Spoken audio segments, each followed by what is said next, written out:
누가복음 강의 58번째 시간입니다. 보게 하시는 예수님이라는 제목으로 말씀을 나누도록 하겠습니다.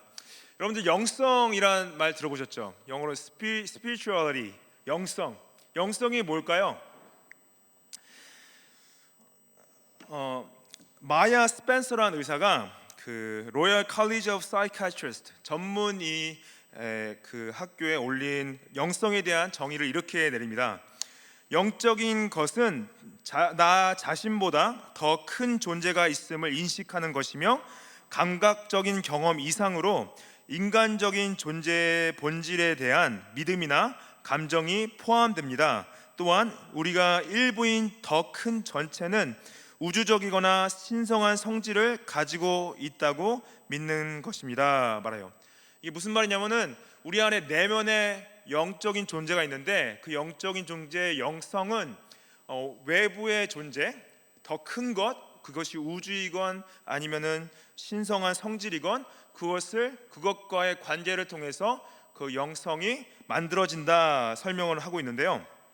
여러분들 이 서부 세계가 서양 세계도 마찬가지고 전 세계적으로 서부 세계 자체가 굉장히 세속화되고 있죠. 세상적으로 바뀌고 있는데도 불구하고요. 서부 세계에 사는 사람들이 영성에 대한 관심이 더 높아지고 있고 대부분의 사람들이 자신이 영적인 존재라고 믿고 있습니다. 제가 몇 년 전에 시드니 살 때 시드니에서 하는 Mind, Body Spirit Festival 엑스포라고요. 마음과 몸과 정신의 축제라는 엑스포에 가본 적이 있었어요. 굉장히 큽니다. 수만 명이 와요. Mind, Body 스피릿 엑스포 혹시 가보신 분 있어요? 정말 놀랍습니다. 거기 이제 호주 사람들 진짜 많이 오는데 몇만 명이 오고 그 안에 이제 어떤 사람들이 있냐면요, 막 심령술사들, 타로 점하는 사람들, 별자리 읽는 사람들, 그리고 또 점치는 사람들, fortune tellers. 그거를 타로 점 받으려고 사람들이 수백 명이 줄을 서 있어요. 진짜 너무 놀랍습니다. 거기 가면은 그 호주 사람들의 그 어떠한 영적 세계에 대한 관심이 굉장히 놀라워요. 이 서양 세계의 사람들이 종교적으로는 굉장히 세속적으로 바뀌고 있지만은 영성에 대한 관심이 더 높아지면서 명상도 많이 하고 어떠한 굉장히 그 불교가 가지고 있는 이 것들을 많이 따라가는 사람들이 많이 있죠. 이러한 이 대세에 대해서 신학자 데이비드 웰스가 이렇게 말을 했습니다. 이러한 새로운 영성은 개인적인 의미 탐색, 자아보다 큰 것과의 연결을 찾는 탐색에 관한 것입니다.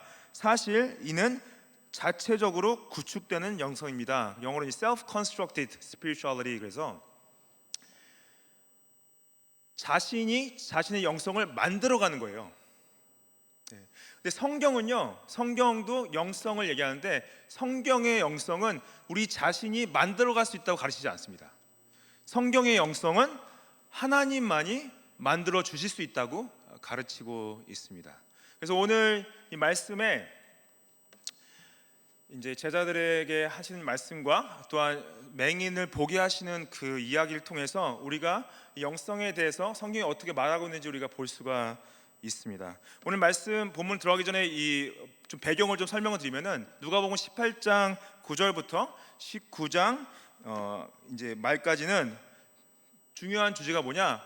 누가 어떻게 하나님 나라에 들어갈 수 있을까라는 질문에 대해서 예수님께서 여러 가지 사건과 가르침을 통해서 주님이 말씀하고 계신데, 그래서 이제 19장 초반에 비유를 말씀하셨을 때 바리새인이 하나님 성전 앞에 서가지고 하나님 나는 성금도 드리고 매주 2번씩 금식하고 의롭게 잘 살았습니다. 하나님 나는 의롭습니다 하는 기도가 있었고, 세리는 어떻게 기도합니까? 세리는 자신 치면서 하나님 나는 죄인입니다. 나를 긍휼히 여겨 주십시오. 그거를 이제 보면서 대조를 시키시고 누가 하나님 나라에 들어갈지 보이시죠. 그리고 또 예수님께서 어린아이와 같은 자들이 하나님 나라에 들어갈 수 있다. 그래서 믿음을 어린아이와 같이 겸손함과 순결함과 또한 순수함으로 받아들여야 할 것을 말씀하셨고요. 또한 부자와의 대화를 통해서 부자 관원이 가지고 있던 그 물질과 젊음과 능력과 권위가 더 중요했기 때문에 하나님을 택하지 못하고 예수 그리스도를 따르지 못하고 떠나가는 것을 저희가 봤습니다. 또한 제자들에게 말씀하셨을 때 더 우리가 하나님보다 만약에 가족이나 물질이나 아니면 권위를 더 중요하게 생각했을 때 하나님의 나라에 들어가기 힘들 것을 말씀을 하셨죠. 오늘도 이제 예수님께서 그러한 맥락으로 해서 이 말씀을 하시고 계신데요. 31절 보시면은 예수께서 12제자를 데리시고 이르시되 보라 우리가 예루살렘으로 올라가노니 선지자들을 통하여 기록된 모든 것이 인자에게 응하리라. 그래서 이 예수님께서 이 갈릴리 지역에서 출발해서 6개월 정도 이제 예루살렘으로 여정을 쭉 하고 계신데 12제자 말고 다른 사람들도 예수님을 따르고 있었어요. 근데 특별히 12제자를 데리시고 보라 우리가 예루살렘으로 이제 올라간다 하시는데 마가는 이걸 어떻게 표현하냐면은 예수님께서 그들 앞에 서서 가셨다고 그래요. 그리고 그들이 예수님이 갑자기 앞에 서서 그들을 끌고 가시는 걸 통해서 놀라고 따르는 자들이 두려워했다고 말합니다. 근데 이 표현이 왜 중요하냐면 예수님께서 예루살렘에 가는 목적이 분명했고 거기서 해야 될 것들은 구약의 말씀의 성취이기 때문에 예수님께서 이렇게 말씀을 하신 거죠.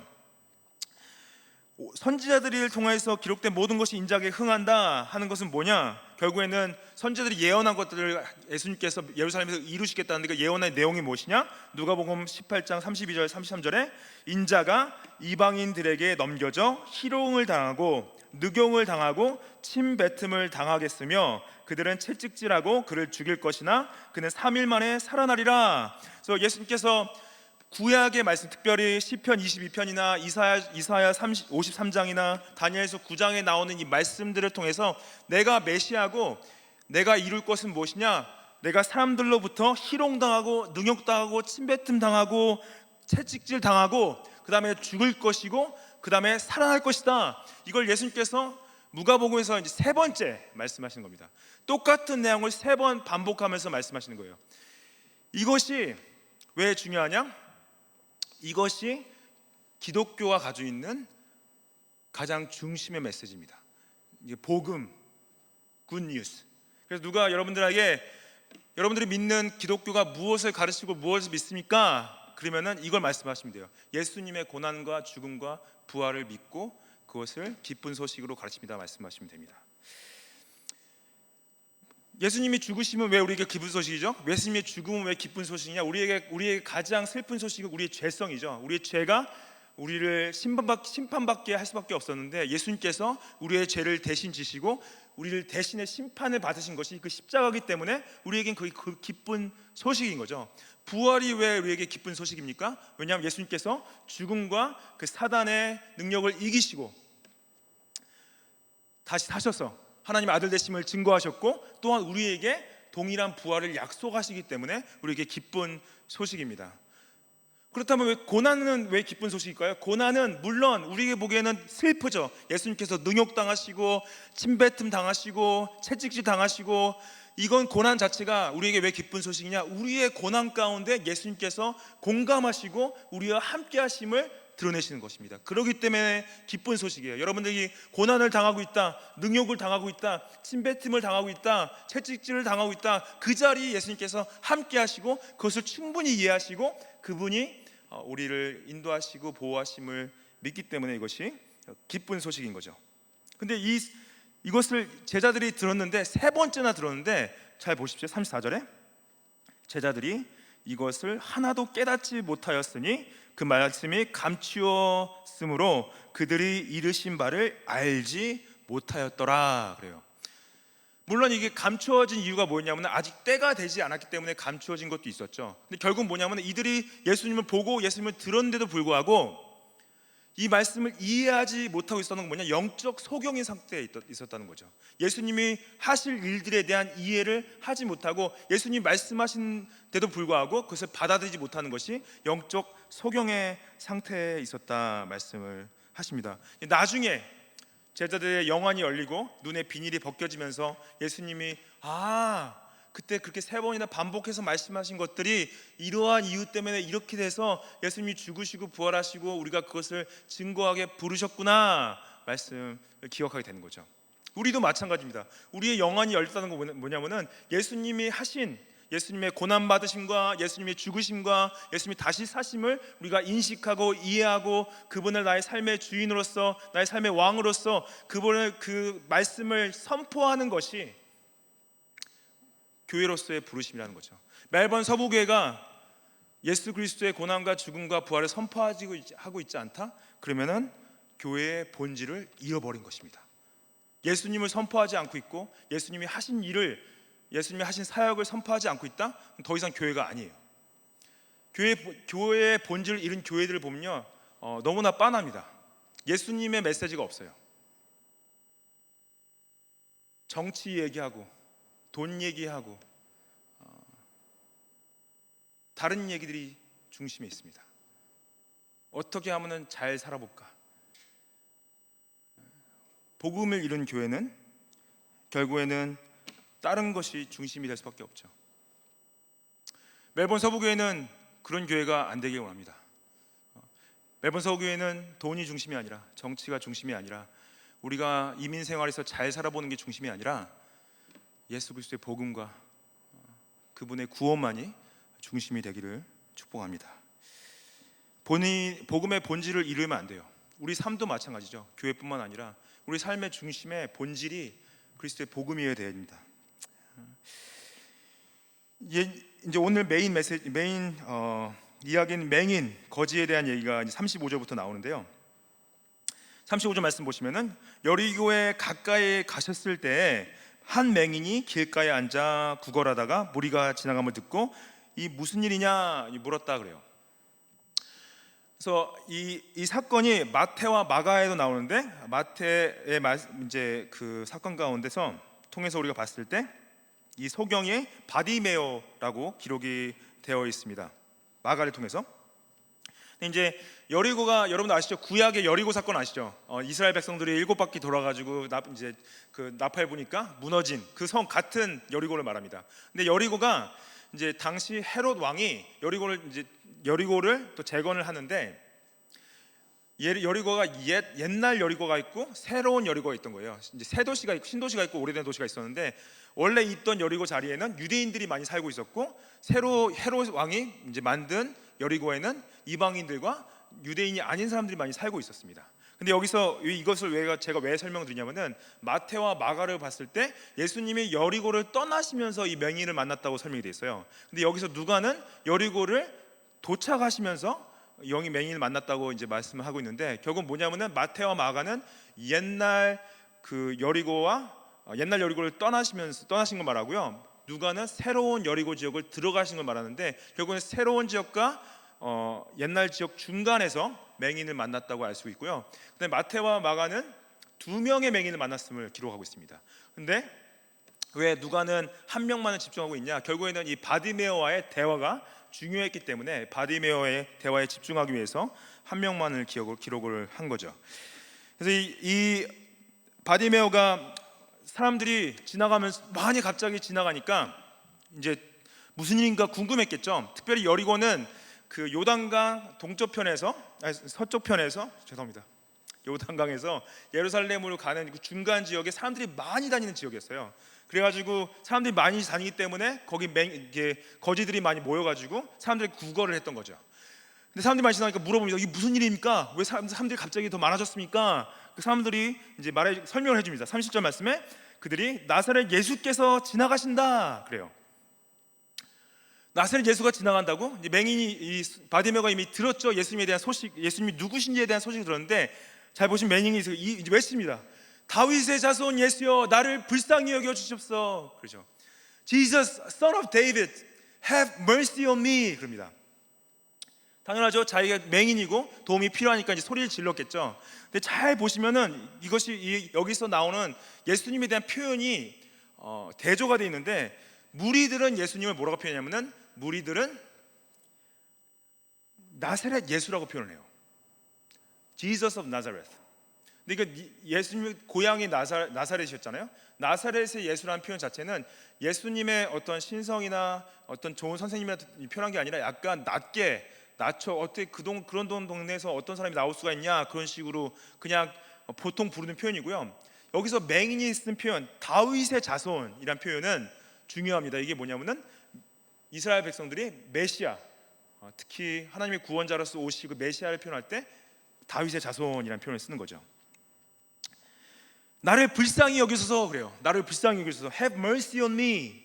그래서 이것은 당시 당연히 있는 사람들한테 없는 사람들이 나와서 도움을 필요할 때 탄원하는 표현으로 Have mercy on me. 특히 시편에서 하나님의 도움을 구하는 하나님 백성들의 표현으로서 하나님 나에게 긍휼을 베풀어 주십시오, 하나님 나에게 자비를 베풀어 주십시오 하는 이 표현으로 같은 표현을 쓴 건데요. 이 소리를 많이 지르니까 지나가는 사람들이 당시에는 사람들이 소경을 돕기보다는 무시하는 것이 문화였습니다. 그래서 39절 말씀 보시면은 앞서 가는 자들이 그를 꾸짖어 잠잠하라 그래요. 조용해, 시끄러워, 방해돼. 예수님이 지금 말씀 가르치시고 예수님이 지금 사역하고 계신데 어떻게 맹인이 나서가지고 이렇게 시끄럽게 할 수가 있어? 그러는 거죠. 근데 어떻게 해요? 조용히 했습니까? 아니죠. 더 크게 소리 질러서 다윗의 자손이요 나를 불쌍히 여기소서. 이건 뭐냐? 이 맹인은 결국 예수님이 이게 지나가시는데 이때밖에 기회가 없던 거예요. 더 이상 예수님을 만날 수 있는 기회가 없다는 것이 인식을 하고 예수님이 자신의 병을 고칠 수 있다는, 예수님이 자신을 도와줄 수 있다는, 예수님이 자신을 구원할 수 있다는 존재임을 믿고 외치는 거죠. 그래서 예수님께 더 크게 소리 질렀습니다. 이게 보면은 전에 부모들이 자녀들을 예수님께 다 나가올 때 제자들이 꾸짖잖아요. 왜 지금 예수님 사역 방해되게 왜 아이들을 데리고 나오냐? 그런 거랑 똑같은 거죠. 같은 식으로 예수님 사역에 방해되지 말라 이렇게 말을 하고 있습니다. 사람들은 이게 무시하고 멸시하고 이 소경에게 꾸짖었는데 예수님은 어떻게 하셨을까요? 예수님은 어떻게 하셨냐면 이렇게 하셨습니다. 40절 말씀에 예수께서 머물러 서서 명하여 데려오라 하셨더니 그가 가까이 오매 물어 이르시되 말씀하시죠. 그래서 예수님 이 소경 바디메오가 소경 바디메오는 예수님을 메시아로 영적으로 보고 있었죠. 그걸 예수님이 아시고 서셨습니다. 서시고 명령해서 데리고 오라고 하시죠. 그래서 예수님께서 이 마음의 상태를 보시고 질문을 더십니다. 질문을 더시는데 뭐라고 질문하시냐면은 내게 무엇을 하여 주기를 원하느냐 그러세요. What do you want me to do for you? 그러시죠. 근데 이 질문이 좀 의외일 수 있습니다. 왜냐하면 예수님 그냥 소경을 봤을 때 소경이 원하는 게 너무 빤하잖아요. 그냥 고쳐주시면 되는데 뭐하러 물어보실까요? 라고 질문을 할 수가 있어요. 당연히 소경이 원하는 게 눈 뜨는 건데 그걸 굳이 물어보시냐. 근데 그 질문을 던질 때 의미가 이제 여러 가지가 담겨 있는데 첫 번째는 뭐냐면 예수님께서는 이 소경과 개인적인 인격적인 관계를 맺기 원하셨던 거죠. 네가 원하는 것이 무엇이냐, 그의 마음을 알기 원하셨던 거죠. 그 단순하게 그냥 고치고 지나가는 그냥 약간 비인격적인 관계가 아니라 이 소경과 개인적인 관계, 인격적인 관계를 원하셨던 거죠.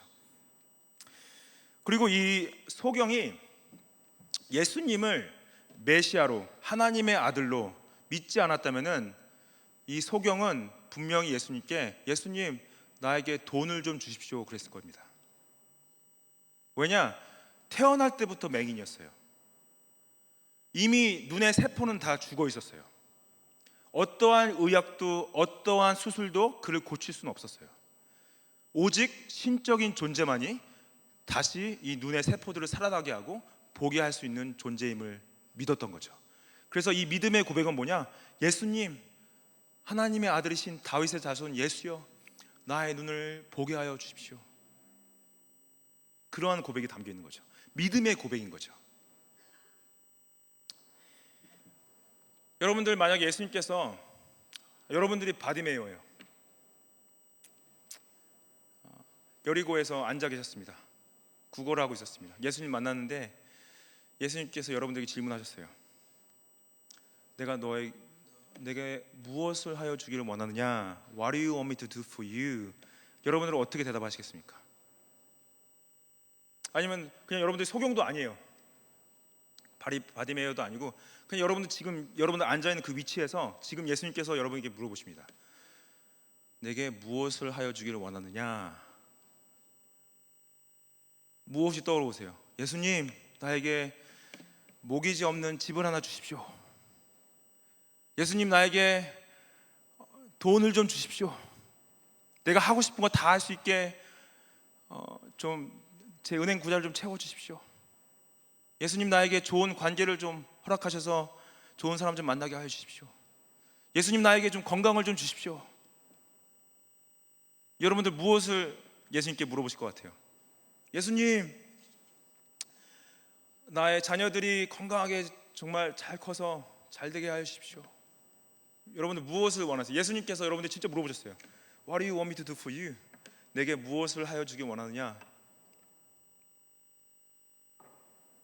그래서 한 신학자는 이 맹인이 해야 될 대답은 뭐냐면은 예수님, 나의 죄를 사하여 주십시오라고 대답했어야 된다고 얘기를 해요. 뭐냐? 눈을 뜨고 만약에 죄인으로 죽었다 그러면 그대에게 그 영생은 없는 거잖아요. 눈 뜨는 문제보다 더 중요한 건 이 영혼의 문제라는 거죠. 예수님이 보신 건 뭐냐? 이 맹인의 바디메어의 영안은 이미 예수님을 메시아로 보고 있던 거죠. 그래서 내 믿음이 너를 구원하였다 말씀하십니다. 42절 말씀에 내 믿음이 너를 구원하였다. 그의 믿음은 뭐였냐? 그의 믿음은 예수님이 어떤 단순한 좋은 선생님이나 예언자가 아니라 예수님, 당신은 다윗의 자손, 하나님의 아들, 나의 메시아, 나의 구원자이십니다. 그 믿음이 그를 구원한 거예요. 그의 구원은 단순하게 눈을 뜨는 것을 넘어서서 죄사함의 구원을 말하고 있는 겁니다. 그래서 우리가 예수님께서 What do you want me to do for you? 내게 원하는 것이 무엇이냐 했을 때 예수님, 나의 죄를 사하여 주시고 나에게 영생을 허락하여 주십시오.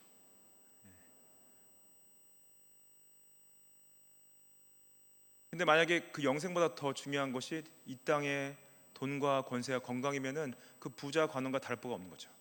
그 부자 관원은 떠나지 예수님이 너 가진 거 다 팔고 가난한 자들에게 나눠주고 나를 따르라 했을 때 어떻게 했습니까? 가진 게 너무 많아서 고민하다가 예수님을 떠났죠. 영생을 포기하고 돈을 택한 거예요. 근데 이 맹인은 어떻게 했습니까? 43절 말씀에 곧 보게 되어 하나님께 영광을 돌리며 예수를 따르니 백성이 다 이를 보고 하나님을 찬양하니라 말씀하시죠. 보게 되니까 결국에는 하나님을 찬양했다. 예수님을 따랐다. 하나님을 찬양했다. 여러분들, 우리는 모두가 영적으로 소경들입니다. 우리 죄로 말미암아 하나님을 볼 수 없고 예수님이 나의 구주이심을 못 봤습니다.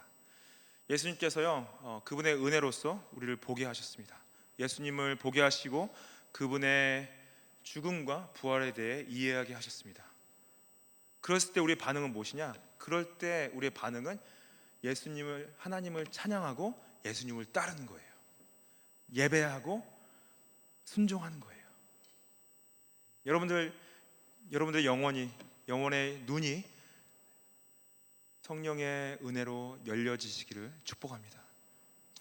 예수님을 구주로 보십시오.